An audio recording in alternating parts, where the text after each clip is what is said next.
Bismillahirrahmanirrahim. Bismillahirrahmanirrahim. Assalamualaikum warahmatullahi wabarakatuh. Alhamdulillah. Waalaikumsalam warahmatullahi Wassalamu ala wabarakatuh. Rasulillah wa ala alihi wa sahbihi ajmain wa ba'du. Alhamdulillah, pada malam ini kita lanjutkan kajian online kita yang sedianya dilaksanakan kemarin malam, tapi karena Ustadznya berhalangan, jadi baru bisa terlaksana malam hari ini. Nah, alhamdulillah Ustadz yang sudah hadir di tengah-tengah kita itu Ustadz Muhammad Abdul Wahab, LCMH. Beliau sehari-harinya di rumah fikih ya aktivitasnya, dan memang spesialis untuk kajian fikih, terutama fikih 4 mazhab, perbandingan 4 mazhab. Dan biasanya memang beliau mengisi di masjid kita, cuma karena kondisi sekarang ini tidak memungkinkan, jadi kita coba inisiatif mengadakan pengajiannya online lah, gitu ya, supaya tetap mendapat ilmunya, supaya ustadznya juga tetap bisa berjalan terus amal jariahnya nih kepada kita semua, insyaallah. Malam hari ini kita akan bahas masalah fikih, sholat, dan juga ibadah selama wabah corona ini. Mungkin ada hal yang ingin tanyakan, nanti bisa disampaikan kepada beliau. Yang berkaitan dengan wabah ini, banyak hal-hal yang tadinya kita lakukan sehari-hari, kita ibadah di masjid, sholat Jumat, dan yang lainnya sekarang dengan ada fatwa MUI juga semua ibadah di rumah. Dan mungkin nanti bisa ditanyakan pada Ustadz hal-hal yang berkaitan dengan fikih, baik dengan sholat maupun yang lainnya, khususnya selama wabah corona ini gitu. Mungkin itu pengantar dari saya. Nanti Ustadznya juga akan ada materi presentasi yang disampaikan, bisa mungkin dicatat atau nanti disimak dengan baik. Kalau ada pertanyaan nanti setelah selesai materi bisa ditanyakan. Jadi mungkin nanti Ustadz Afwan nih 1 menit sebelum atau 2 menit sebelum putus nanti ada interupsi ya, jadi supaya nanti nggak nanggung lagi ngomong atau putus gitu. Jadi Oke, siap. Kalau nanti putus, klik lagi link yang tadi gitu, masuk lagi. Jadi kita mulai dari awal. Iya. Siap. Untuk yang lainnya, selama Ustadz berbicara, mohon mikrofonnya di-off-kan dulu atau dimatikan dulu supaya tidak bertabrakan suaranya. Ada Ustadz Wahab, saya persilakan. Fadhal.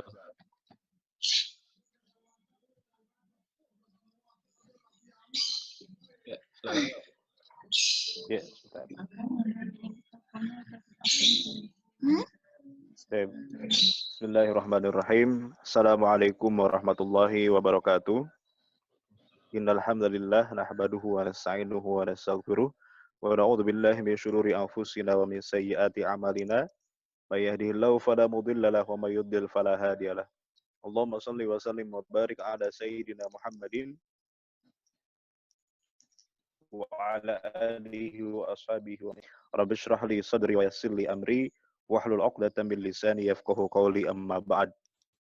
Jamaah kajian online yang dirahmati Allah, alhamdulillah pada kesempatan hari ini walaupun jarak memisahkan kita, tidak menghalangi kita untuk sama-sama bermuzakarah. Mudah-mudahan di tengah terjadinya wabah coronavirus disease 2019 ini, semua dalam lindungan Allah Subhanahu wa taala, semua diberikan kesehatan dan diberikan rizki yang melimpah oleh Allah Subhanahu wa taala. Amin ya rabbal alamin. Hari ini sesuai apa yang terjadi sekarang dan masih dalam ranah ilmu fikih, kemudian kita ambil tema yaitu fikih terkait dengan ibadah dalam suasana atau dalam waktu yang dimana sekarang ini virus corona sedang mewabah di mana-mana. Hal ini tentu mempengaruhi terhadap kehidupan kita, bukan hanya dalam masalah ekonomi saja, dalam pekerjaan, dalam sosial kita, tapi tentu dalam ibadah pun ada pengaruh dan tentu ada hal-hal yang kemudian harus kita ketahui bagaimana ketentuan-ketentuan di dalamnya. Oleh karenanya, di malam hari ini kita akan membahas fikih ibadah atau fikih terkait dengan ibadah di dalam masa tersebarnya atau mewabahnya penyakit virus corona ini. Mudah-mudahan Allah Subhanahu wa taala merahmati dan mengampuni dosa-dosa kita semua dengan wasilah kita bermudzakarah di malam hari ini. Amin ya rabbal alamin. Baik, kita mulai saja. Ini mudah-mudahan bisa kelihatan ya filenya. Kita mulai dari aspek akidah dalam memahami atau hakikat dari wabah penyakit coronavirus disease ini ya. Karena ini penting sekali, akidah kita itu harus kita luruskan dalam memahami fenomena wabah penyakit ya. Jangan sampai kita salah dalam menyikapinya. Nah, kita mulai dari sisi takdir ya.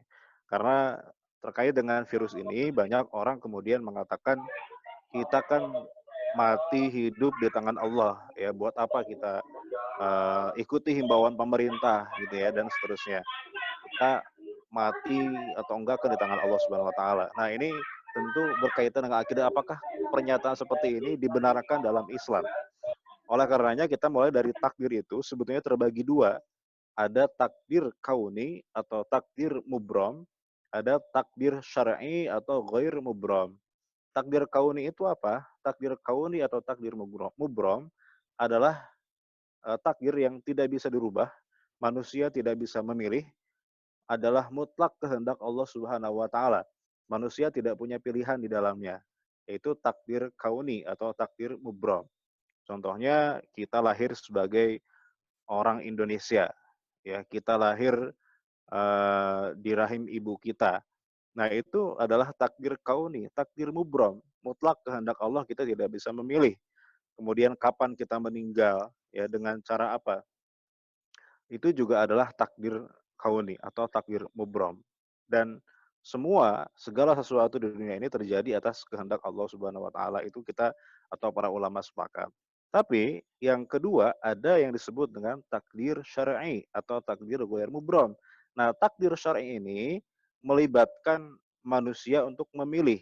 Ya, manusia bisa memilih untuk menjalani takdirnya, ya. Contohnya orang bisa memilih apakah dia mau orang bisa memilih untuk menjadi seorang muslim atau tidak beriman. Orang bisa memilih untuk menjadi beriman atau tidak, itu atas dasar pilihan manusia. Manusia bisa memilih. Manusia bisa memilih apakah besok mau makan atau tidak. Apakah hari ini mau makan jengkol, mau makan pete, mau makan roti, itu adalah pilihan manusia. Itu namanya takdir syar'i. Jadi tidak semua mutlak kehendak Allah, tapi ada juga sisi di mana manusia bisa memilih. Tetapi pilihan itu tidak keluar dari kehendak Allah Subhanahu wa taala. Jadi kita memilih hari ini untuk makan jengkol, itu adalah kehendak Allah Subhanahu wa taala. Manusia memilih untuk masuk ke fakultas A ya, di kampus A, itu juga pilihan manusia tapi sesuai dengan kehendak Allah Subhanahu wa taala.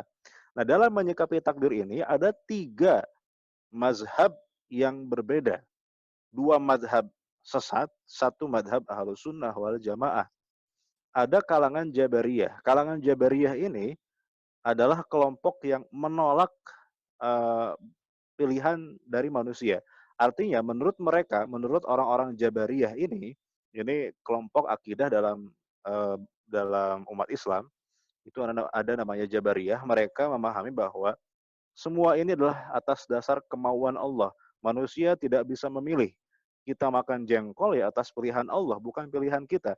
Kita mau masuk sebagai polisi, kita mau kerja sebagai pedagang atau sebagai kerja kantoran, itu adalah takdir Allah, kemauan Allah, tidak melibatkan pilihan kita. Jadi manusia masuk neraka, manusia masuk surga, itu juga semuanya murni kehendak Allah, tidak melibatkan pilihan manusia.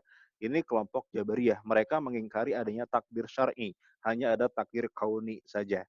Ini kelompok sesat. Ya, kenapa? Karena dengan begitu, dengan pemahaman seperti ini, bahwa berarti Allah itu tidak adil. Allah sudah menakdirkan orang ini sebagai ahli neraka. Ya, untuk apa dia dilahirkan kalau begitu? Dan semua adalah atas kehendak Allah. Berarti Allah menzolimi orang ini karena Allah berkehendak atau mentakdirkan seseorang masuk neraka padahal dia tidak punya pilihan. Nah ini akidah sesat dari orang Jabariyah. Lawannya yang kedua adalah ada Qadariyah, ada kelompok yang dinamakan dengan Qadariyah. Nah, Qadariyah ini adalah kelompok yang menafikan kudratullah, menafikan kekuasaan Allah. Artinya semua perbuatan yang dilakukan manusia adalah murni pilihan manusia sendiri, tidak melibatkan kehendak Allah Subhanahu wa taala.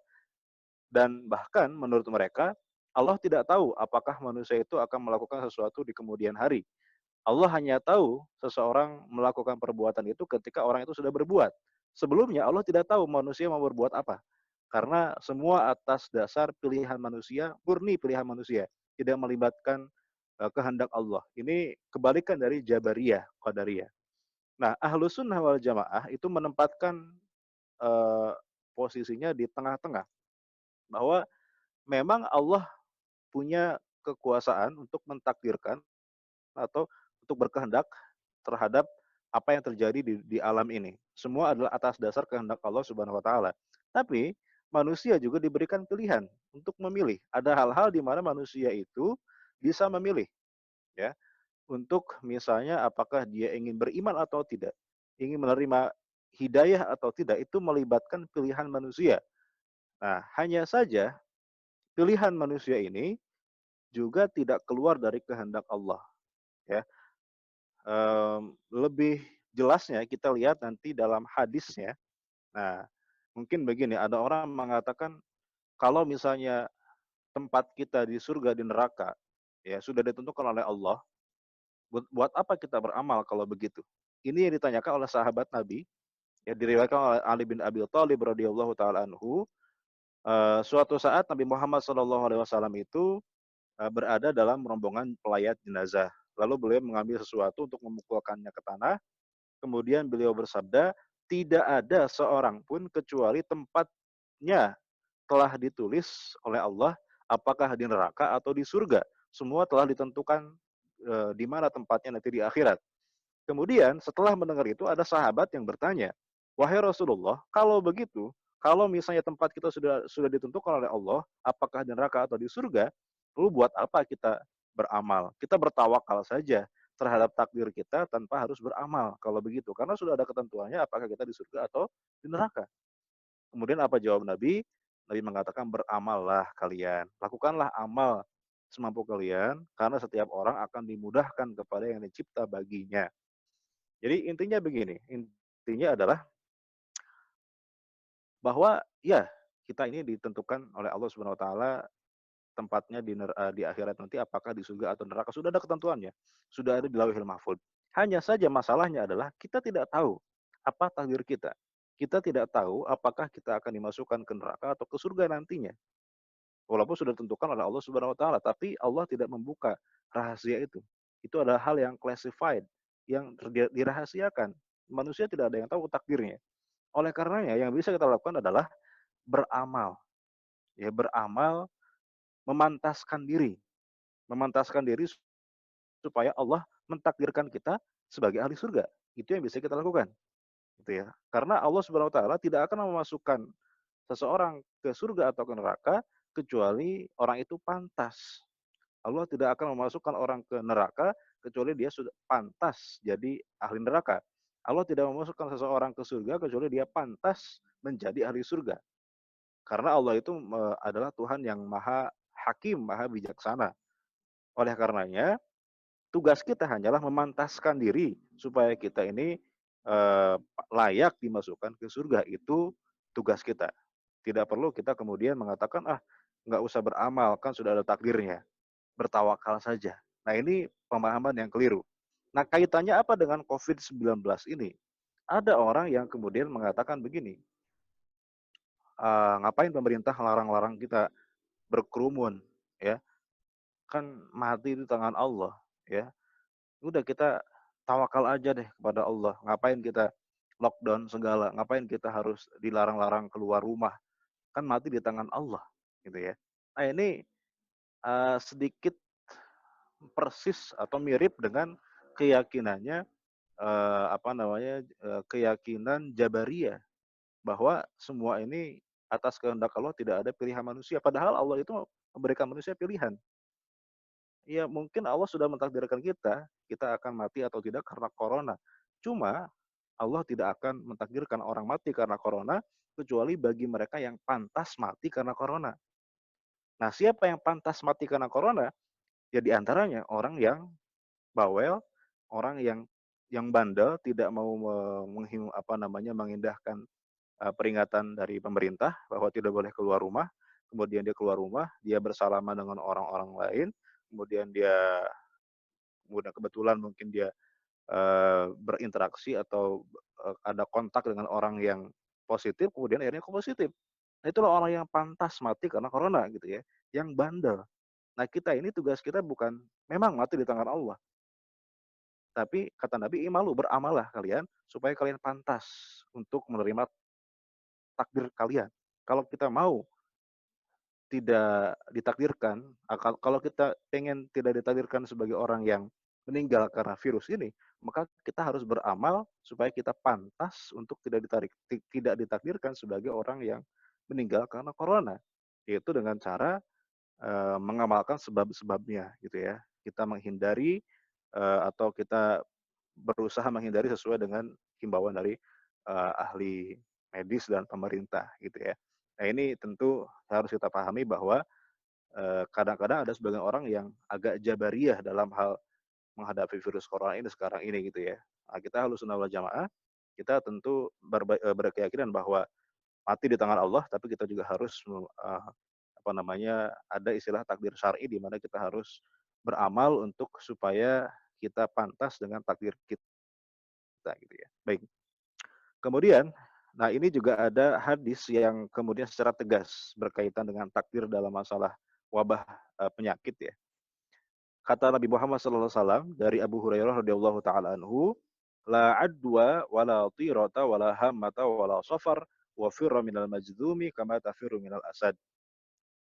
Dari Abu Hurairah radhiyallahu taala anhu,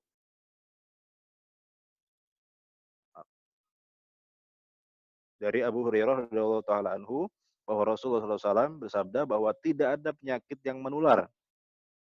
La adwa, tidak ada penyakit yang menular. Artinya adalah di sini bahwa tidak ada penyakit yang menular kecuali itu adalah dari kehendak Allah Subhanahu wa taala. Bahwa penyakit ini bisa menular bukan karena apa ya, karena takdir Allah, karena kehendak Allah. Tapi ini mengindikasikan ada takdir kauni di sini, bahwa Allah berkehendak di sini.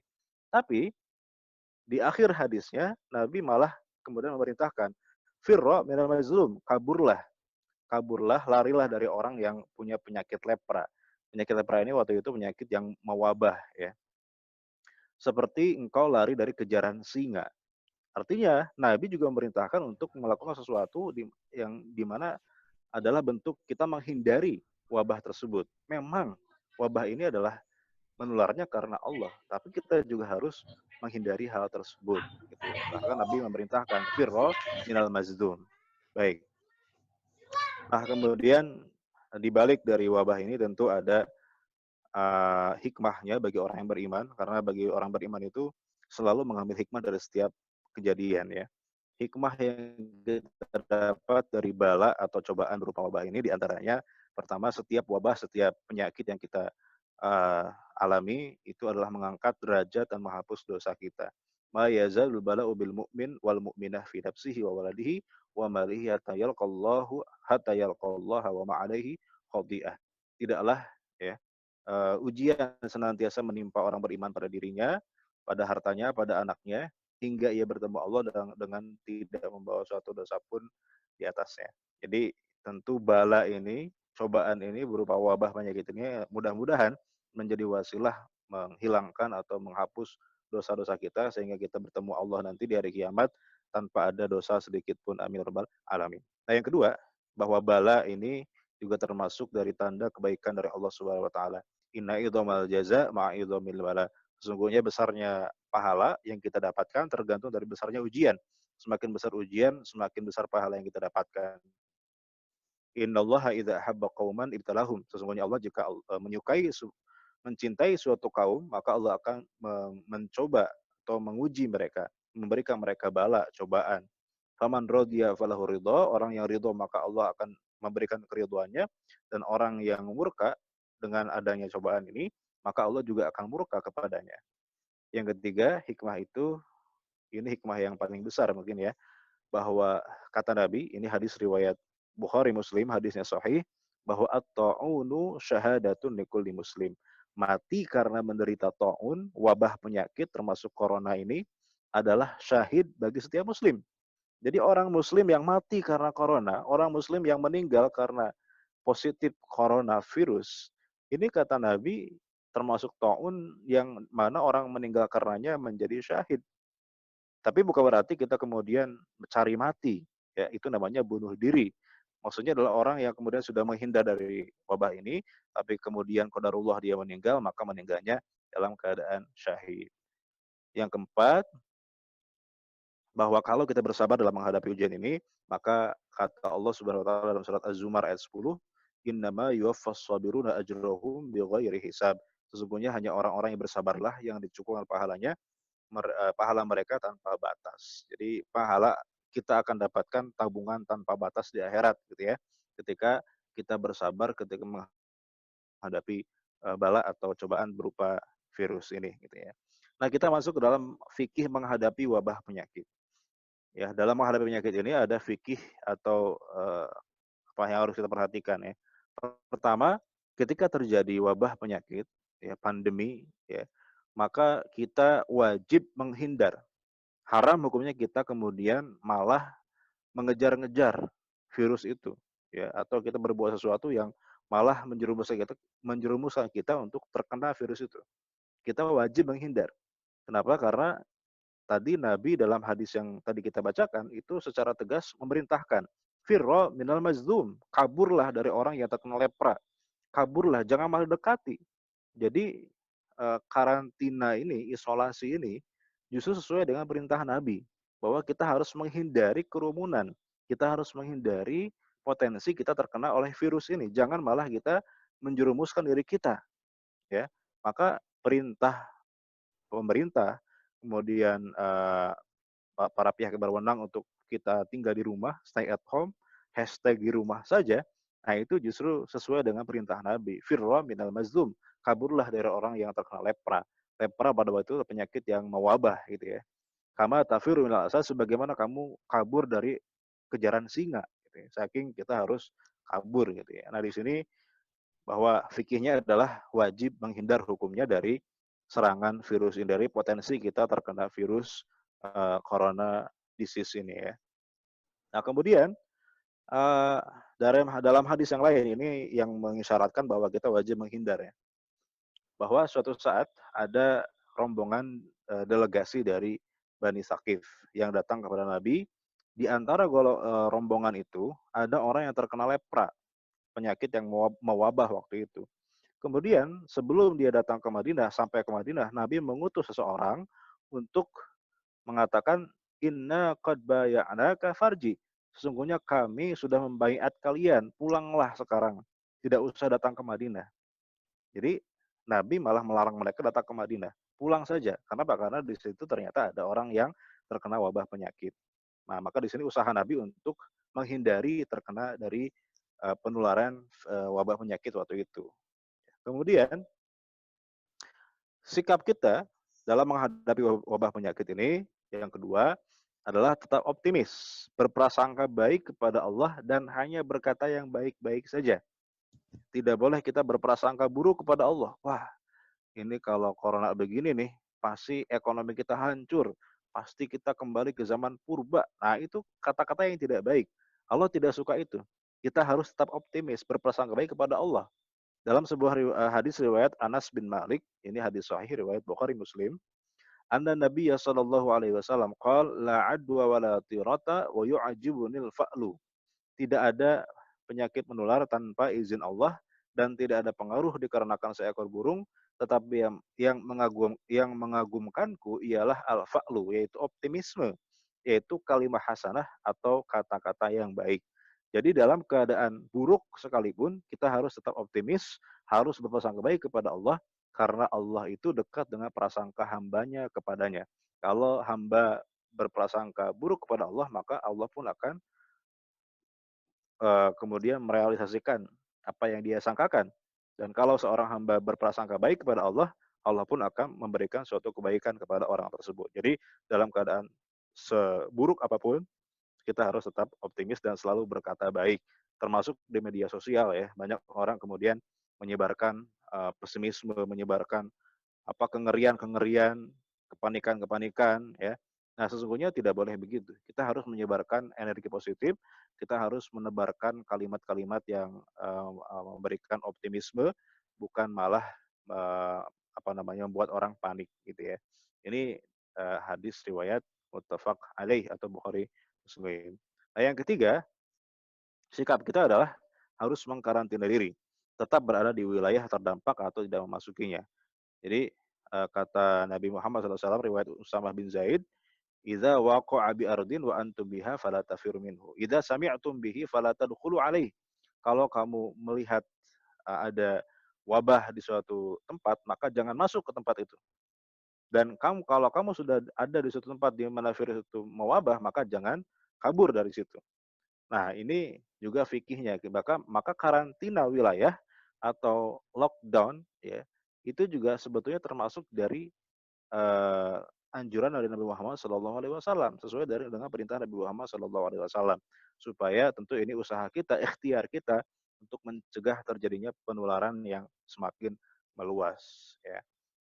Baik, kemudian yang keempat, nah ini juga yang harus kita perhatikan bahwa dalam eh, serangan wabah ini kita tidak boleh egois. Ya. Kita dilarang oleh Nabi Muhammad SAW untuk membahayakan diri sendiri dan membahayakan orang lain. Kita mungkin merasa sehat, kita mungkin merasa tidak kena apa-apa, tapi kita ada kemungkinan mungkin orang itu sehat padahal dia menjadi carrier, menjadi pembawa virus itu sehingga membahayakan orang lain. Maka jangan sekali-kali kemudian karena kepedean itu dia malah mendatangi kerumunan-kerumunan, kemudian dia malah apalagi di daerah yang zona merah, di daerah yang di situ penularannya sangat tinggi, maka ya jangan membahayakan diri sendiri dan orang lain. La dororo wa la diroro. Ya, tidak boleh membahayakan diri sendiri dan orang lain.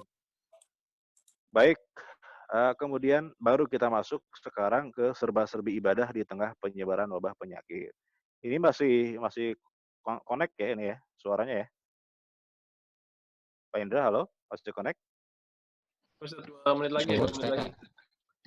2 menit lagi? Iya. Oke. Baik. Serba-serbi ibadah ini baru masuk serba-serbi ibadah di tengah penyebaran wabah penyakit. Baik. Kita mulai dari masalah hand sanitizer ya.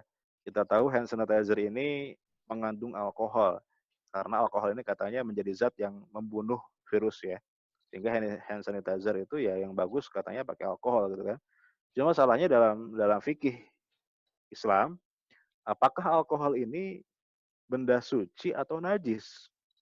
Masalahnya kalau dianggap najis, berarti kalau kita pakai hand sanitizer tidak boleh kita bawa untuk melaksanakan sholat, ya, karena najis. Nah, bagaimana para ulama memahami masalah alkohol ini? Ya, jadi terkait dengan alkohol, gimana? Kita teruskan. Ya nih, sebentar lagi putus sebentar lagi. Jadi nanti nyambung lagi sebentar lagi putus. Oh, kita stop dulu kali ya. Sebentar lagi kayaknya putus. Soalnya udah kurang dari semenit. Oh iya. Putusin dulu aja kali Pak Indra ya, biar nanti lanjut lagi. Kita putus dulu, nanti kita masuk lagi saat ya. Oh iya, siap.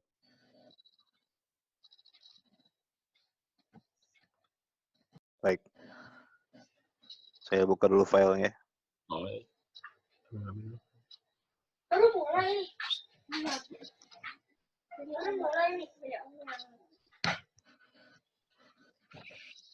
Baik, kita lanjut tadi sampai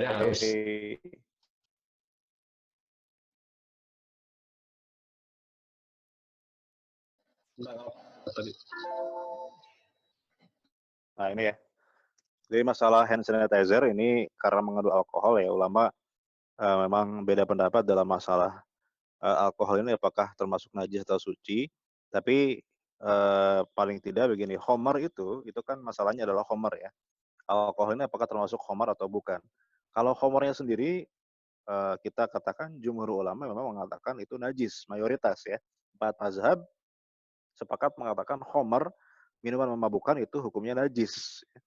Lain lagi dengan Imam Syaukani, Imam Sun'ani yang mengatakan khamar tidak najis ya.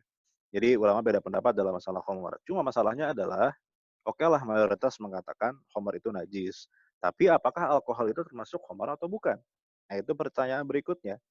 Nah jawabannya adalah ada dua juga. Ulama terbagi dua. Apakah alkohol ini termasuk khamar yang najis atau tidak?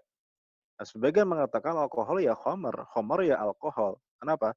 Karena khamar haram itu ya karena ada alkoholnya. Andaikan tidak ada alkoholnya ya tidak bikin mabok gitu ya. Maka alkohol ya sama dengan khamar. Artinya alkohol itu ya hukumnya sama dengan khamar yang mana termasuk benda najis. Sehingga tidak boleh dipakai sholat. Itu pendapat pertama. Tapi pendapat kedua yang dipakai oleh kebanyakan ulama mayoritas di zaman sekarang ini, bahwa alkohol tidak sama dengan khamar. Ya. Alkohol itu hanya salah satu zat yang ada dalam khamar. Karena khamar itu kan secara definisi artinya adalah minuman atau makanan yang memabukkan. Nah, alkohol sendiri kalau dipisahkan dari khamar, tentu alkohol murni tidak memabukkan, tapi alkohol itu bersifat toksik, artinya dia mematikan, bukan memabukkan, sehingga dia bukan termasuk khamar.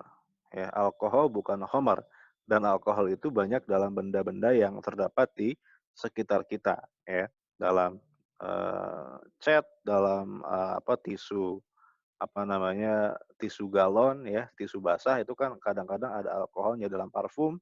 Nah, sehingga itu tidak bisa dikatakan sebagai khamar karena dia hanya sebagai zat yang ada dalam khamar tapi dia sendiri bukan khamar. Sehingga alkohol di sini tidak termasuk benda najis dan bisa dipakai untuk ibadah, termasuk hand sanitizer ini. Jadi tentu pendapat yang paling maslahat, pendapat yang paling bisa dipakai apalagi di zaman mewabahnya virus ini, di mana kita sering menggunakan hand sanitizer ini, tentu di sini pendapat yang paling relevan adalah pendapat yang mengatakan bahwa alkohol itu bukan benda najis. Maka hand sanitizer boleh digunakan untuk beribadah. Baik, ini terkait dengan hand sanitizer. Jadi kesimpulannya boleh ya, bukan termasuk najis berdasarkan pendapat sebagian ulama. Nah, kemudian yang kedua, dalam suasana atau waktu di mana kita ini terkena wabah, kita tidak dianjurkan, bahkan diusahakan kita tidak menghadiri sholat berjamaah 5 waktu di masjid. Ya. Pertama begini, apa alasannya kita tidak harus sholat di masjid? Ya. Bahkan kita ada sebagian mengatakan malah tidak boleh kita sholat di masjid dalam keadaan seperti ini. Ya, dalam keadaan wabah penyakit. Ya. Pertama begini alasannya.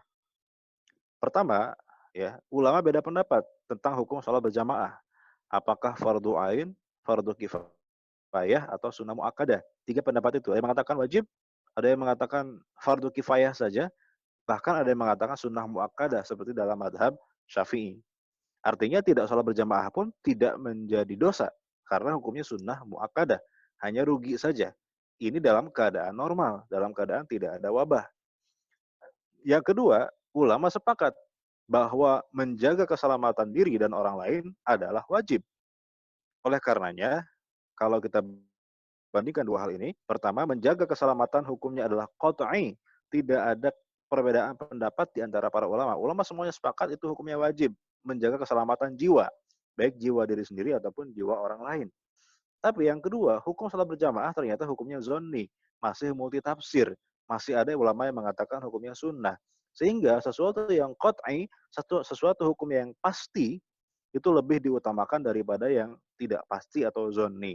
Oleh karenanya, karena berjamaah ini hukumnya adalah zonni, tidak pasti karena ada ulama yang mengatakan sunnah, ada ulama yang mengatakan wajib, sehingga lebih diutamakan kita menjaga keselamatan jiwa dengan tidak melaksanakan sholat berjamaah di masjid bagi sholat 5 waktu, termasuk juga nanti sholat Jum'ah. Ini fikihnya begitu, justru kita memang menghindari sholat berjamaah 5 waktu kalau memang di daerah itu terjadi penularan wabah penyakit. Kemudian ada hadis Nabi yang menjadi isyarat untuk kita tetap tinggal di rumah pada saat wabah penyakit menyebar ya. Ini dari Aisyah radhiyallahu taala anha. Kata Aisyah, "Sa'altu Rasulullah sallallahu alaihi wasallam anit ta'un." Aku bertanya kepada Nabi tentang ta'un, tentang wabah penyakit. Fa akhbarani, kemudian Nabi mengatakan kepadaku, annahu adzabun yab'atsullahu 'ala man yasha. Sesungguhnya ta'un ini adalah azab yang Allah utus bagi siapapun yang dikehendaki Allah. Wa anallaha ja'alahu rahmatan lil mu'minin, dan adapun bagi orang mukmin Allah menjadikannya sebagai rahmat, sebagai kasih sayang Allah. Laisa min ahadin yaqa'u ta'un fayamkuthu fi baladihi sabiran muhtasiban ya'lamu annahu la yusibuhu illa ma kataballahu lahu illa kana lahu misla ajri syahidin. Tidaklah seseorang yang tertimpa ta'un, tertimpa wabah penyakit di suatu tempat, kemudian dia tetap tinggal di tempat tinggalnya sambil dia sabar dan mengharap pahala dari Allah, dan dia meyakini bahwa tidak dapat mengalami musibah kecuali atas izin Allah, maka baginya adalah pahala orang yang syahid. Jadi di sini Nabi menganjurkan untuk tetap tinggal di tempat tinggal masing-masing ketika kita terkena di tempat kita ini penularan penyakit yang mewabah. Ini anjuran Nabi Muhammad SAW, maka termasuk pergi untuk berjamaah sholat di masjid juga ditinggalkan karena kita harus tinggal di tempat kita masing-masing. Baik. Bahkan sholat Jumat pun menjadi uzur ya bagi kita untuk tidak melaksanakan sholat Jumat, karena berdasarkan riwayat atau pendapat dari Imam Al-Mardawi, ini imam dalam mazhab Hambali dalam kitabnya Al-Insaf fi Ma'rifatir Rajul minal Khilaf, beliau mengatakan wa yu'adzaru fi tarkil jumu'ah wal jamaah al-marid, dan menjadi uzur ya, diberikan uzur bagi orang yang sakit untuk meninggalkan salat Jumat dan salat jamaah. Bila nizain, tidak ada perbedaan pendapat di antara para ulama. Wa yu'adzaru aidan, dan juga diberikan uzur fi tarkihima, untuk meninggalkan salat jamaah dan salat Jumat, li khaufi hudusil marad, karena takut tertimpa penyakit. Jadi hanya takut tertimpa saja, kita belum sakit, tapi kita takut khawatir tertimpa penyakit. Ya, khawatir tertimpa penyakit gara-gara kita melaksanakan sholat Jumat. Maka itu pun adalah sebagai uzur. Itu pun menjadi uzur untuk kita meninggalkan sholat, sholat Jumat atau sholat jamaah. Jadi jelas ini pendapat ulama mengatakan sholat Jumat itu pun menjadi uzur bagi kita untuk tidak menghadirinya kalau kita khawatir terkena penyakit. Kita sehat, tapi kita khawatir terkena penyakit, maka itu pun menjadi uzur untuk tidak melaksanakan sholat Jumat. Jadi kalau kadang-kadang ada orang yang tinggal di suatu tempat di mana di situ penularannya tinggi, tapi tetap pengurus masjid melaksanakan sholat Jumat, orang lain melaksanakan sholat Jumat, maka dia harusnya kalau dia tahu fikih dia tidak ikut sholat Jumat ya, karena justru itu adalah uzur yang dimana kita harus atau boleh meninggalkan sholat Jumat karena khawatir terkena penyakit. Baik. Kemudian dalam kitab Al-Mawsu' Al-Fiqh Al-Kuwaitiyah, zahaba jumhurul fuqaha ila annal mumarrid yalhaqu bil marid. Bagaimana dengan perawat? Bagaimana dengan dokter yang merawat pasien ketika wabah penyakit ini sampai-sampai dia tidak bisa melaksanakan salat Jumat? Apakah dia juga termasuk orang yang menerima rukhsah atau menerima uzur? Maka kata mayoritas ulama, kata jumhur ulama, bahwa termasuk perawat, termasuk dokter, tenaga medis ya, tenaga kesehatan, nakes, itu juga dihukumi seperti orang yang sakit, dan boleh bagi dia untuk tidak menghadiri sholat Jumat dan sholat berjamaah. Apalagi ya seorang perawat gitu ya, yang memang dibutuhkan untuk merawat orang yang sakit. Ini juga sama dengan orang yang sakit yang tidak usah untuk melaksanakan sholat Jumat, diganti dengan sholat zuhur tentu saja ya. Nah, bagaimana dengan kalau misalnya di rumah ini, di isolasi ini kan keluarga ada 3 orang misalnya, ada bapak, ibu, anak gitu ya. Mereka sama-sama di rumah karena terisolasi, tidak boleh kemana-mana. Pas Jumatan ya, dia melaksanakan sholat Jumat bertiga saja, boleh atau enggak? Ya tentu kalau pakai madzhab Syafi'i ini enggak sah ya. Karena dalam madzhab Syafi'i ya Jumat itu minimal 40 orang. Jadi kalau di rumah ada cuma 4 orang, 5 orang, ya nggak bisa melaksanakan sholat Jumat di rumah. karena syarat jumlahnya belum terpenuhi, yaitu minimal 40 orang, 40 jamaah. Itu pun ya harus laki-laki semua, harus orang dewasa semua. Jadi tidak boleh kemudian eh, apa namanya, eh, maaf nih ada suara motor ya, sebentar ya, biar lewat dulu. Baik, kita lanjut. Nah, bagaimana misalnya kalau ada orang atau ada suatu tempat di mana terpaksa melaksanakan sholat jamaah di dalam kondisi ya ada virus begini ya, apakah masih tetap boleh melaksanakan jamaah?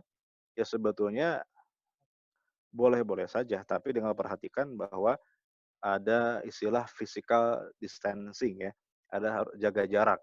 Nah, kalau jaga jarak, sedangkan sholat berjamaah itu kan harus merapatkan shaf. Apakah ini menjadi tidak sah sholat berjamaahnya?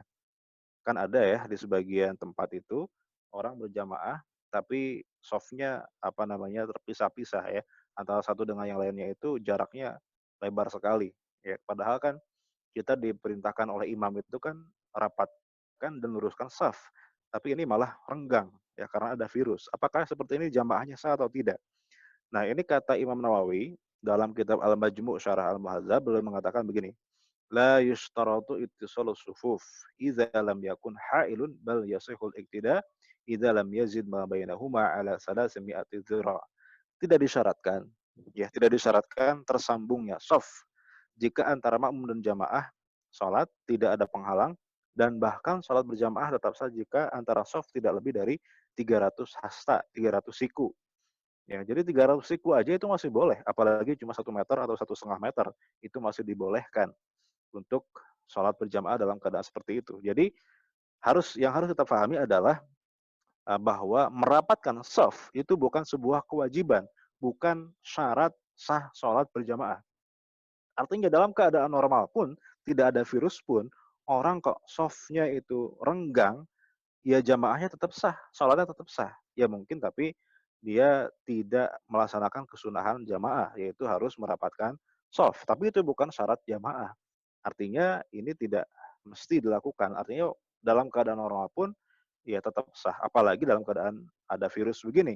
Maka boleh-boleh saja berjamaah dengan cara menghindari virus dengan cara ya antara satu jamaah dengan yang lainnya itu diberikan jarak 1,5 atau 2 meter. Kalau sekarang katanya ada penelitian terbaru itu bukan 1,5 meter katanya, tapi 8 meter ya. Jadi jarak paling aman itu antara satu orang dengan orang lainnya itu 8 meter katanya begitu ya. Jadi boros juga ini safnya kalau harus 8 meter ya cukup berapa orang di satu masjid gitu ya. Jadi intinya begitu. Jadi intinya tidak menjadi syarat merapatkan saf walaupun dalam kondisi normal. Baik, kemudian sholat berjamaah ya tadi udah ya. Ini kata Imam Al-Mardawi. Kalau tadi kata Imam Nawawi, sekarang kata Imam Al-Mardawi dalam mazhab Hambali, fa in kana fil masjid fala yushtaratu ittisalu sufuf bila khilafin. Jika makmum tetap di masjid, maka tidak disyaratkan tersambungnya shaf tanpa adanya perselisihan dalam masalah ini. Jadi, masalah bersambungnya shaf itu bukan menjadi syarat dan ini disepakati oleh para ulama. Oke. Tapi menurut saya dalam hal ini daripada sholat sambil renggang-renggang begitu, walaupun boleh ya, pertama tidak pantas kelihatannya, yang kedua tetap ada potensi penularan.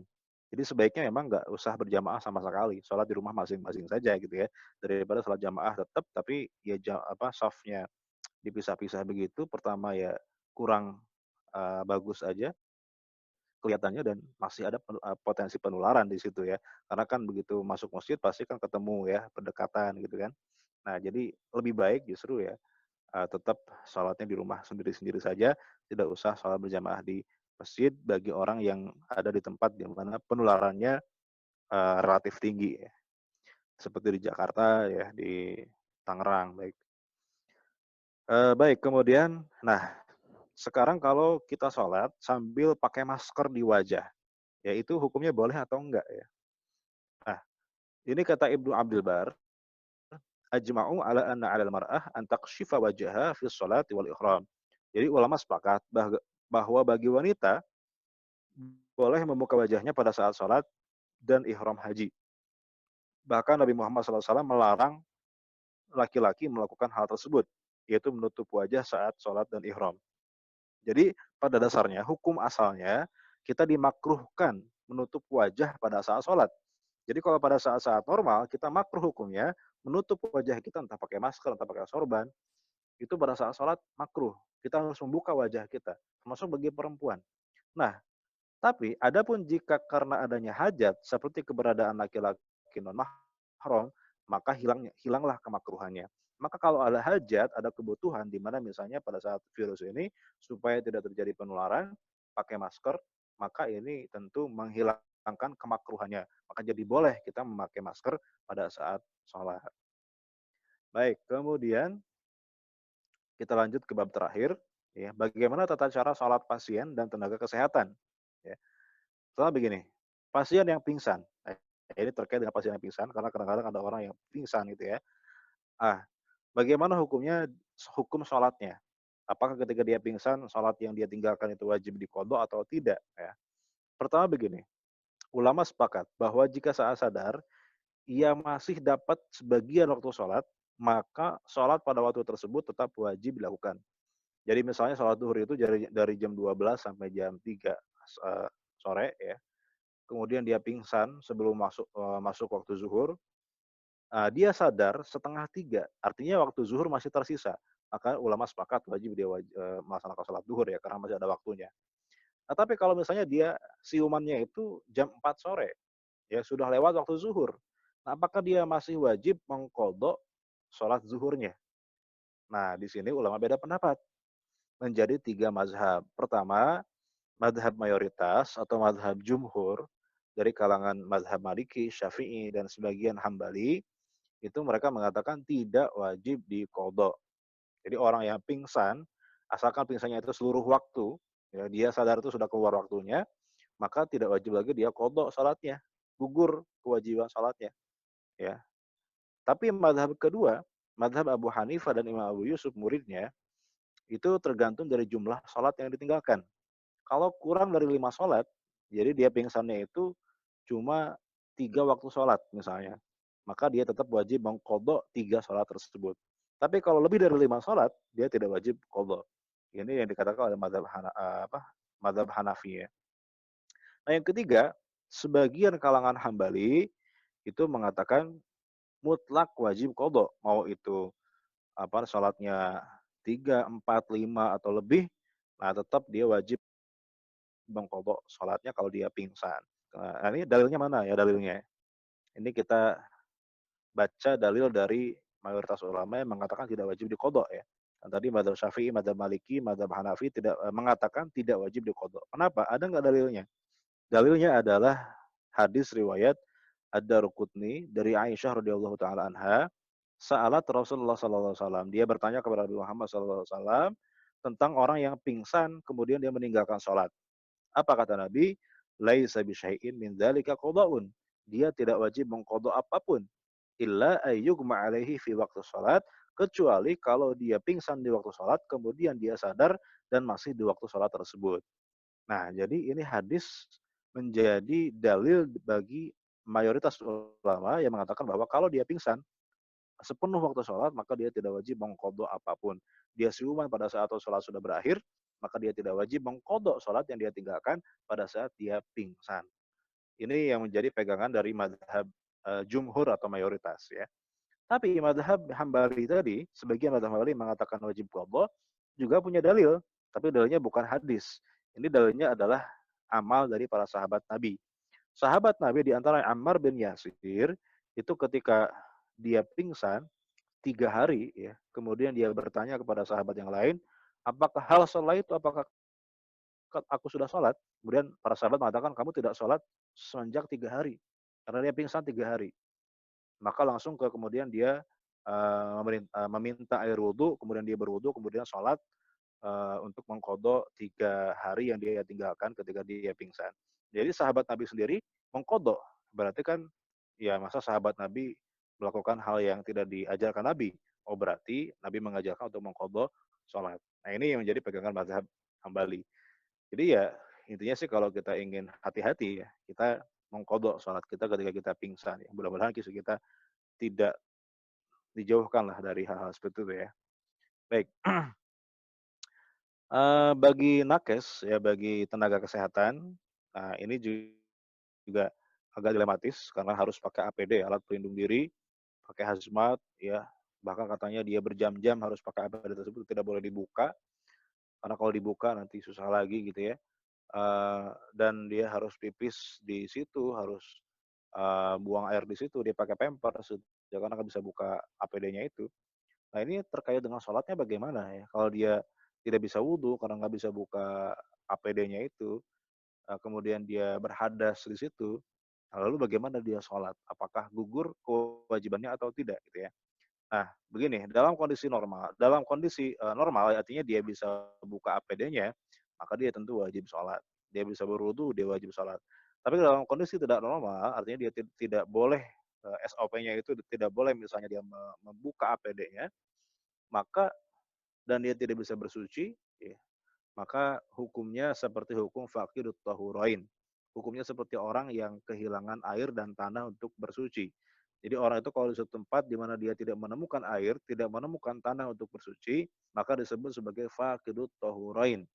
Maka hukumnya dalam mazhab Syafi'i, dia tetap wajib sholat pada waktunya. Sebisanya. Jadi kalau misalnya petugas kesehatan dia dalam waktu zuhur, kemudian dia menggunakan APD, maka sholat sebisanya saja. Sholat dalam pakaian tersebut, walaupun tidak wudhu, walaupun tidak tayamum, sholat saja sebisanya. Nah, pertanyaan berikutnya adalah apakah ketika dia sudah selesai tugasnya, kemudian dia pulang ke rumah, dia cuci baju, dia mandi, dia bersuci, apakah wajib diqodho sholat yang dilaksanakan tadi karena tidak memenuhi syaratnya gitu ya, karena dia tidak wudhu tadi, apakah wajib diqodho atau tidak? Nah, di sini tergantung. Tergantung apa? Kata Imam Nawawi, jika penanganan pasien tersebut membutuhkan waktu yang lama, artinya di sehari full dia misalnya mengenakan APD tidak dilepas-lepas ya, maka tidak wajib diqodho. Tapi kalau penanganannya tersebut berlangsung dalam waktu yang tidak lama ya, dalam waktu yang singkat misalnya ya cuma cuma satu waktu sholat saja kemudian dia selesai, maka sholat yang dia laksanakan tadi tetap wajib diqodho. Jadi tergantung lama atau tidaknya gitu ya. Nah, ini kita bacakan pernyataan dari Imam Nawawi dalam kitab Al-Majmu' Syarah Al-Muhadzab. Jadi uzur yang terjadi itu ada dua kata beliau. Ada uzur yang jarang terjadi namun berlangsung lama, dan uzur yang tidak berlangsung lama. Nah, uzur yang berlangsung lama ini seperti mustahadhah, seperti orang yang beser, orang yang kencing-kencingan terus gitu ya, yang tidak bisa dibendung, yang punya penyakit beser, itu salisul baul. Maka orang beser, orang mustahadhah, ya keluar darah terus, keluar air kencing terus, dia tetap wajib sholat, ya dalam keadaan dia mengeluarkan air kencing, asalkan dia pakai pampers gitu ya. Dan dia tidak wajib mengqodho sholatnya. Nah, maka dari sini dikiaskanlah ya orang yang mengenakan APD tadi, asalkan dia uzurnya itu berlangsung lama, ya seperti orang yang beser ini, maka dia tidak wajib mengqodho sholatnya. Dia sholat sebisanya saja. Artinya dia sholat semampunya walaupun tidak berwudu, tidak bertayamum. Ya. Tapi kalau misalnya uzur di sini tidak berlangsung lama, ya maka dia wajib mengqodho sholatnya, gitu ya. Nah ini menurut Imam An-Nawawi dalam kitab Al-Majmu' Syarah Al-Muhadzab. Nah, alhamdulillah ini sudah selesai ya fikih terkait dengan ibadah ya bersuci dan sholat dalam keadaan terjadinya wabah penyakit seperti sekarang ini. Baik, saya serahkan untuk berikutnya kepada host ya, Pak Ya, Indra, ya. untuk lanjutannya jawab ya. Silakan.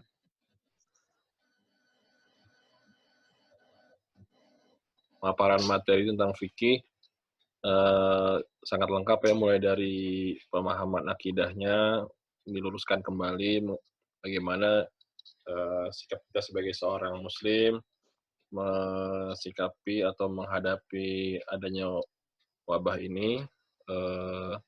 Tetap kita harus berhusnuzon pada Allah dan optimis, kemudian memberikan semangat dan juga kata-kata yang baik, dan tetap yakin sama Allah bahwa ini semua memang sudah di atas Allah, dan kita yakin ini bagian dari ujian dan apa namanya, ya ujian lah ya dari Allah gitu. Nah, mungkin dari bapak-bapak ada yang mau tanyakan pada ustadznya dengan hal yang lainnya, silakan.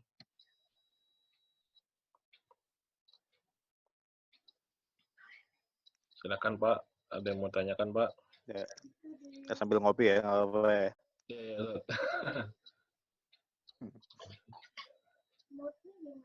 Iya, yang tadi hanya sendiri, dia post sendiri.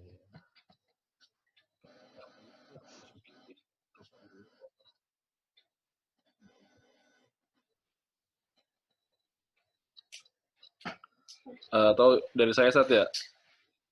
Iya, Kan boleh. kemungkinan wabahnya bisa jadi sampai masuk puasa ya, kemungkinan besar gitu. Nah, sementara kan kita tahu di Ramadan itu Iya. ada sholat tarawih. Memang sih, sepemahaman saya sholat tarawih itu kan hukumnya memang sunnah ya. Sunnah. Kemudian, Iya. ya cuman kan, apa ya, di Ramadan itu kan memang yang membedakan Ramadan dengan bulan itu kan ya sholat tarawih ya di masjid bersama-sama itu ya kan yang jadikan kita semangat beribadah gitu. Betul. Kalau kemungkinan nanti sampai tarawih sampai puasa, apakah kita nggak ada tarawih di masjid gitu, di rumah saja atau gimana ya? Iya sih, kita berharapnya sih nggak sampai puasa ya. Mudah-mudahan sebelum Iya. puasa ini sudah selesai wabahnya ya. Tapi kalau misalnya pun terjadi ya mau nggak mau kita tarawihnya di rumah masing-masing gitu ya. Karena kan tadi ya orang sholat wajib saja kan tetap di rumah, apalagi sholat tarawih yang hukumnya sunnah ya. Ya karena mau apa boleh buat. Makanya kita berdoa kepada Allah mudah-mudahan gitu ya. Kita tetap optimis, kita husnuzon pada Allah mudah-mudahan sebelum puasa sudah selesai gitu ya. Doa kita begitu ya. Setiap sholat. Tapi kalaupun memang terjadi ya tentu sholat wajib saja tidak boleh, apalagi sholat tarawih gitu ya. Ya. Iya. Bahkan kalau kita lihat Nabi kan, Nabi sholat tarawihnya 3 malam doang gitu ya. Ya, betul. Ya. Yang lain Bapak?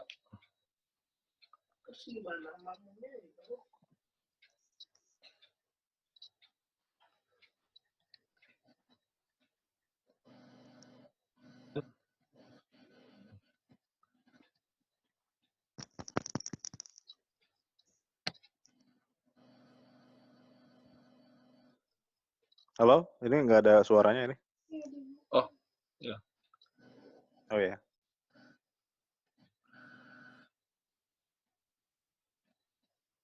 Nanti filenya bisa di-share aja ya. Yang tadi. Ada filenya ada. Ya. Langsung Pak Rasi. Assalamualaikum.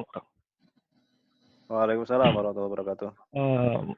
Mau tanya aja ini, kalau kemungkinan memang kan agak lama ininya ya wabahnya. Sementara kita kan kayaknya 3 kali nggak Jumatan aja udah resah ya, meskipun ada fatwanya, ada fatwanya nggak masalah gitu. Untuk sementara kan diganti sholat zuhur. Tapi ini kalau di dekat rumah ada masjid nih masih Jumatan juga, meskipun saya nggak tahu isinya itu jamaahnya itu seberapa banyak. Nah, yang mau saya tanyakan, kalau itu kan kita dari sini mendengar ya, masih kedengaran azannya, bacaannya, khutbahnya. Boleh nggak sih kita bermakmum Jumatan di rumah gitu? Oh iya. Itu aja, Pak. Iya. Oke, baik, mungkin nih. Terkait dengan jamaah itu ya. Jadi tadi syaratnya adalah safnya harus tersambung kalau kita berada di luar masjid. Jadi kalau kita di luar masjid, maka safnya harus tersambung sampai ke jamaah yang ada di masjid. Nah, kalau kita di luar masjid dan saf kita tidak tersambung, ya secara safnya tidak tersambung dengan jamaah di masjid, maka tidak sah. Walaupun misalnya pakai layar gitu ya, di masjid pakai CCTV, di rumah kita ada layarnya, kita ikut layar itu, maka tidak sah. Syaratnya harus tersambung safnya. Kecuali kalau kita sama-sama di masjid. Jadi misalnya saf kita terpisah, ya tadi kan maksimal 300 hasta ya, 300 siku ya, berapa meter itu ya, 300, kalau misalnya satu sikunya setengah meter, berarti ya 150 meter. Itu masih boleh asalkan sama-sama dalam masjid. Nah, tapi kalau kita di luar masjid, maka syaratnya harus tersambung. Jadi saking banyaknya jamaah misalnya, sampai meluber keluar masjid ke jalan-jalan, itu kan di luar masjid. Tapi karena safnya tersambung, maka sah jamaahnya. Tapi kalau misalnya kita di rumah, artinya kita tidak di masjid, dan kita tidak tersambung safnya sampai ke masjid, maka tentu tidak sah. Jadi ya kita sholat duhur saja di rumah gitu. Karena ya tidak sah kalau misalnya kita ikut jamaah yang ada di masjid, walaupun terdengar suaranya. Tapi syaratnya tadi, kalau kita berjamaah ya harus safnya tersambung kayak gitu. Mudah-mudahan bisa dipahami ya. Oke, siap, Ustaz. Terima kasih, Ustaz. Ya. Ya. Ya, ada yang lain Bapak?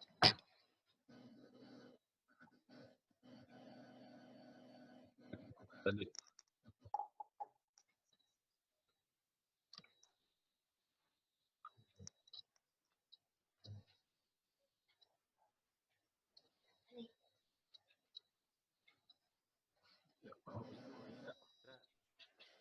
Assalamualaikum.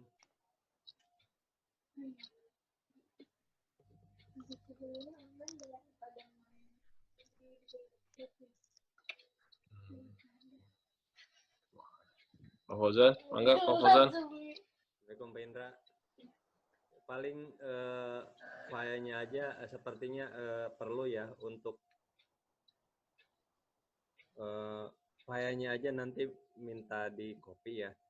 Oh, filenya. Oh iya, boleh. Ada Kang, ada. Ada di saya filenya. Itu perlu sekali untuk biasa kalau ada yang nanya-nanya kan di dalam kondisi sekarang kan ada kadang masa nggak boleh Jumat mana segala macam kan. Betul. Kita Iya. kan enak juga kalau ada yang sampai nanya seperti itu. Itu aja Ustaz. Ya, halal insya Allah di share ya. Free.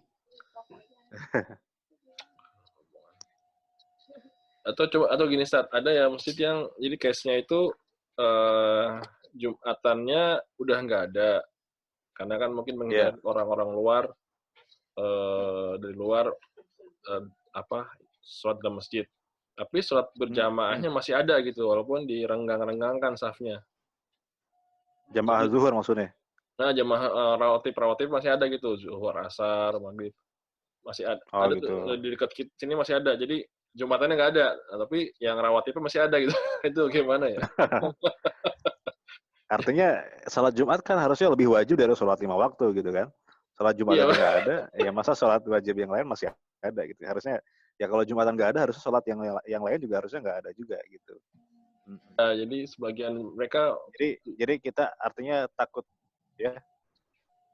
Ya sebagian tuh rasa karena kalau sampai putus ya kan, pikirannya gini, Jumatan kan cuma seminggu sekali gitu. Kalau rawatib kan 5 kali sehari, masa yang 5 harinya 5 kali nggak ada gitu kan. Kalau Jumatan kan cuma seminggu sekali. Jadi mungkin pikirannya nggak apa-apa lah kalau nggak ada gitu. Gini, karena ada hadisnya begini. Ini juga lupa saya nggak masukin di filenya ya. Jadi ada hadis begini. Orang yang biasa sholat ke masjid berjamaah di keadaan normal, kemudian pada saat dia sakit atau pada saat dia safar, dia tidak ke masjid, maka dia tetap mendapatkan pahala berjamaah. Ya, jadi kita jangan takut kehilangan pahala berjamaah karena kita nggak jamaah karena ada kondisi begini gitu ya. Asalkan kita memang sebelumnya kita sering ke masjid, ya, ketika kemudian ada virus kita tidak boleh ke masjid dan harus sholat di rumah, maka kita tetap dapat pahala berjamaah gitu ya. Asalkan memang kita biasa ke masjid gitu kan. Nah ini case-nya adalah banyak orang yang ketika virus corona begini protes nggak bisa berjamaah. Padahal hari biasanya dia nggak pernah ke masjid gitu kan. Nah ini yang nggak dapat pahala berjamaah begini gitu ya. Yang dapat pahala berjamaah itu yang memang biasanya di hari normal dia ke masjid, ketika wabah dia nggak bisa ke masjid, tetap dia dapat pahala berjamaah. Jadi jangan takut nggak kehilangan pahala berjamaah gitu ya. Asalkan kita memang biasa ke masjid gitu. Siap. Ya. Tinggal 2 menit. Pak Basuki mau nanya?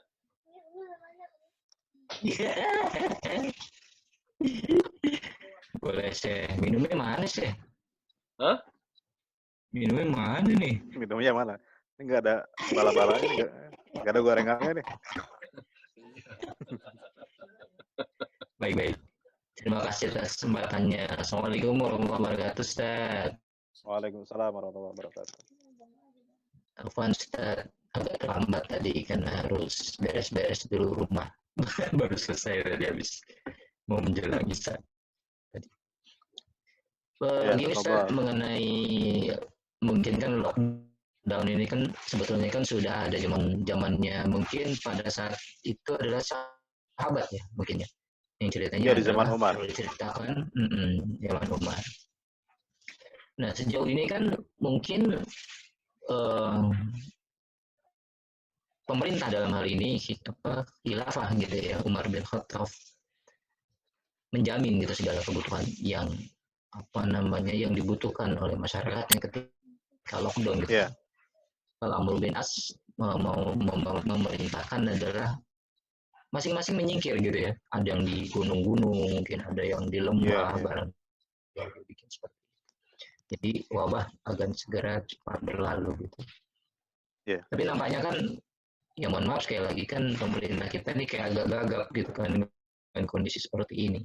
Bahkan di awal virus itu merebak, malah ada insentif buat pariwisata gitu kan, buat para orang-orang luar membiarkan masuk ke dalam Indonesia sendiri. Bahkan pertama-tama kejadian di Wuhan pada saat itu adalah mahasiswa kan dievakuasi gitu ya, dibawa malah justru ke dalam pulang gitu ke luar negeri. Padahal mungkin bisa dikatakan itu menyalahi apa yang disampaikan oleh Rasulullah Shallallahu Alaihi Wasallam gitu, bahwa kalau sudah ada wabah seperti itu lockdown gitu segera gitu kan, dan kemana-mana harusnya seperti itu gitu kan. Tapi apa boleh dikata semua sudah terlanjur. Bahkan menurut penelitian sendiri di Amerika Serikat puncaknya ini dalam 1-2 minggu ini Ustaz. Kita nggak tahu puncaknya gitu kan, padahal sesungguhnya Gubernur Anies Baswedan sendiri mengatakan bahwa yang pasien mati gitu ya akibat. Ini ada Pak RW nih baru masuk nih Pak RW. Alhamdulillah. Selamat bergabung Pak RW. Juga tadi setelah berjam-jam katanya belum bisa download Zoom. Assalamualaikum Pak RW. Pak RW. Pak RW. Kok gambarnya pintu? Gelap begini. Pak RW. Kedengeran nggak Pak RW suaranya? Wah. Di depan pintu rumah ini kayaknya.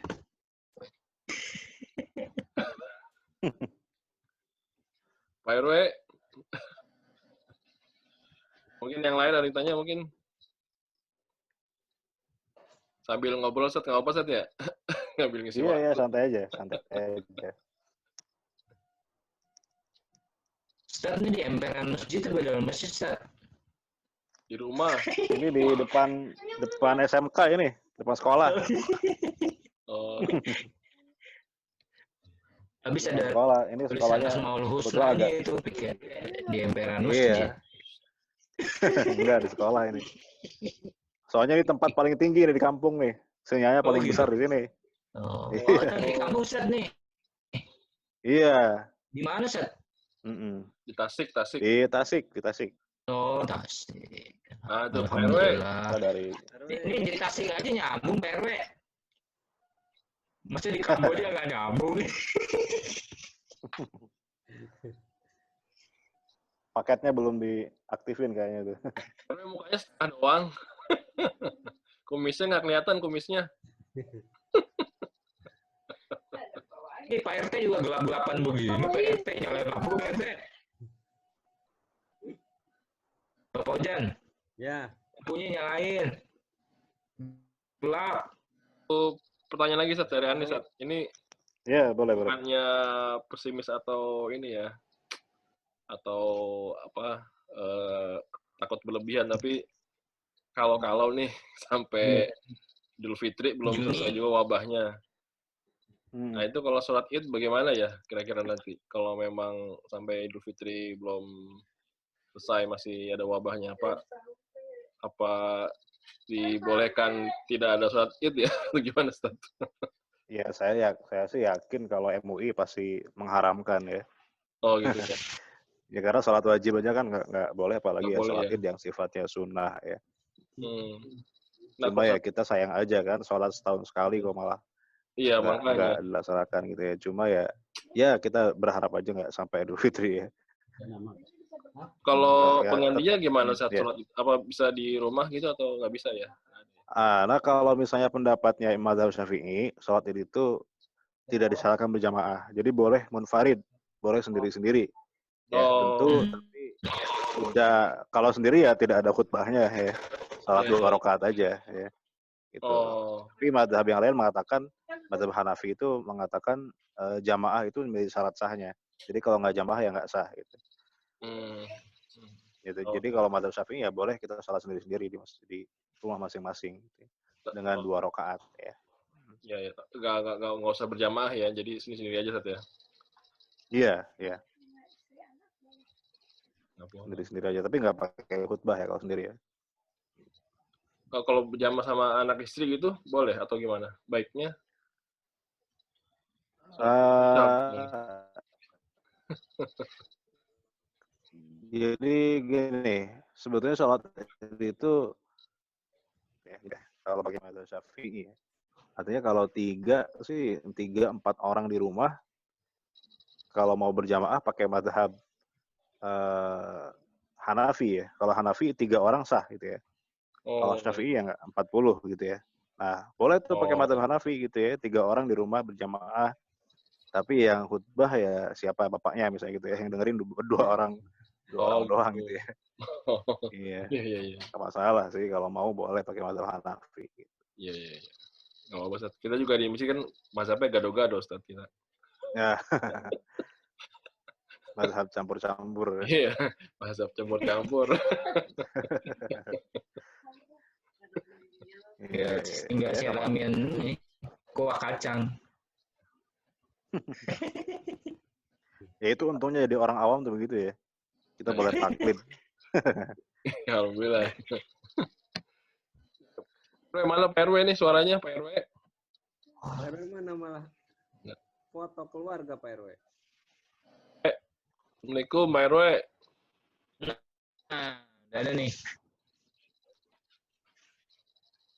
Ya, RW. dia hilang. Dia ada hilang lagi.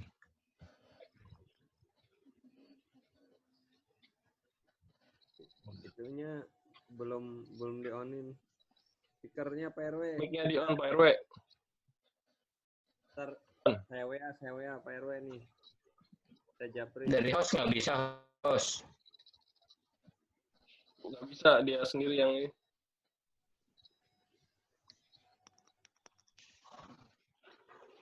Gimana? Kalau Pak Dreman? Ada pertanyaan nggak? Kalau nggak, Kepalanya di nongol tuh. nah, ada pertanyaan nggak nih? Pak RW? Audionya error ini, nyimak aja. Wah. Nyimak. Ini Hasil ya? Kameranya ditundukin dikit PRW. Ya, baru dipandu sama anak ini, baru pulang. Alhamdulillah. Kameranya ditundukin PRW dikit biar mukanya kelihatan. Iya. Nah, gitu. Bagus. Tapi Pak Indra-nya nggak kelihatan nih. Pak Basuki sama Pak Ustadz nggak jelas ini. Yang penting Pak Ustadz sama Pak Basuki sama Pak Indra yang jelas. Kalau saya nggak apa-apa. Jangan. Itu komisnya tadi nggak kelihatan komisnya tadi. Lanjut nyimak. Ya. Nyimak ya. Ya udah. Minyak. Ya ini udah terakhir sih Pak RW. Oh, nggak apa-apa. Ya. Mohon maaf. Besok kan jadi untuk besok-besok kan bisa lebih awal saya. Ya. Iya, nggak apa-apa. Alhamdulillah nih. Soalnya kita. Maaf Pak Ustadz ya. Yang penting tetap dapat pahala, Pak ya. Ya, jadi kan gini Pak RW apa namanya, masjid libur, tutup, ustadznya nggak ada kajian, jadi sayang gitu kita juga jamaah di rumah aja, nggak ada kajian juga nanti stres lagi lama-lama gitu. Alhamdulillah kita bisa Bete sebetulnya ini, aduh ya Allah. aktivitas online begini kita manfaatin gitu walaupun putus nyambung lah gitu. Oh, ya, Soalnya yang gratis ini. Betul. Ya maklum lah kita ini yang gaptek jadi harus tanya dulu sama anak ini. Iya, sip. Udah bagus, Udah bagus. Ya, dilanjut. Ya. Tapi Ustaz, kalau ada lagi Ustaz yang mau disampaikan, kalau nggak ada, Kayaknya cukup ya. cukup ya. Nanti mungkin kalau ada pertanyaan berikutnya bisa di WA aja mungkin ya. Ya aja ya Ustaz ya. Oke deh. Kalau nggak ada lagi, saya ucapkan terima kasih, jazakallahu khair pada Ustadz Wahab untuk materi kajian fikihnya malam hari ini. Luar biasa nih, beliau jauh nih ngajinya dari Tasik nih. Alhamdulillah bisa ketemu walaupun dari Tasik lewat online. Alhamdulillah ya. Ya selama ini dari dari Pondok Karang kan cuma 15 menit kalau ke BNI gitu. Ini dari Tasik nih jauh. Gitu. Ya, alhamdulillah. Mudah-mudahan Ustadz juga sehat terus Ustadz di kampung. Amin. Ya, doain juga kita di sini juga semuanya gitu. Amin. Amin. Semua sehat. Amin. Ya. Insyaallah itu aja untuk kajian kita malam ini. Mudah-mudahan untuk berikutnya nanti saya info lagi jadwalnya siapa yang mengisi untuk kajiannya. Terima kasih Bapak semua. Pak Dirman, terima kasih walaupun udah sesi terakhir nih. Terima kasih udah gabung. Mudah-mudahan berikutnya nggak telat lagi. Iya. Alhamdulillah udah bisa nih, udah bisa ya. Cuman agak gelap ini penampakannya agak gelap. Iya. Ya nanti besok diterangin deh. Iya. Ntar jadi kalau rapat RW gini aja Pak RW. Iya. Ya mantap ya. Mantap ya. Sip, terima kasih Bapak semua. Kita tutup dengan baca hamdalah, alhamdulillahirrahmanirrahim, dan doa berdoa. Subhanakallahumma wa bihamdika, asyhadu an la ilaha illa anta, asyhadu an la ilaha illa anta, astaghfiruka wa atubu ilaik. Terima kasih Pak semuanya Pak. Salam.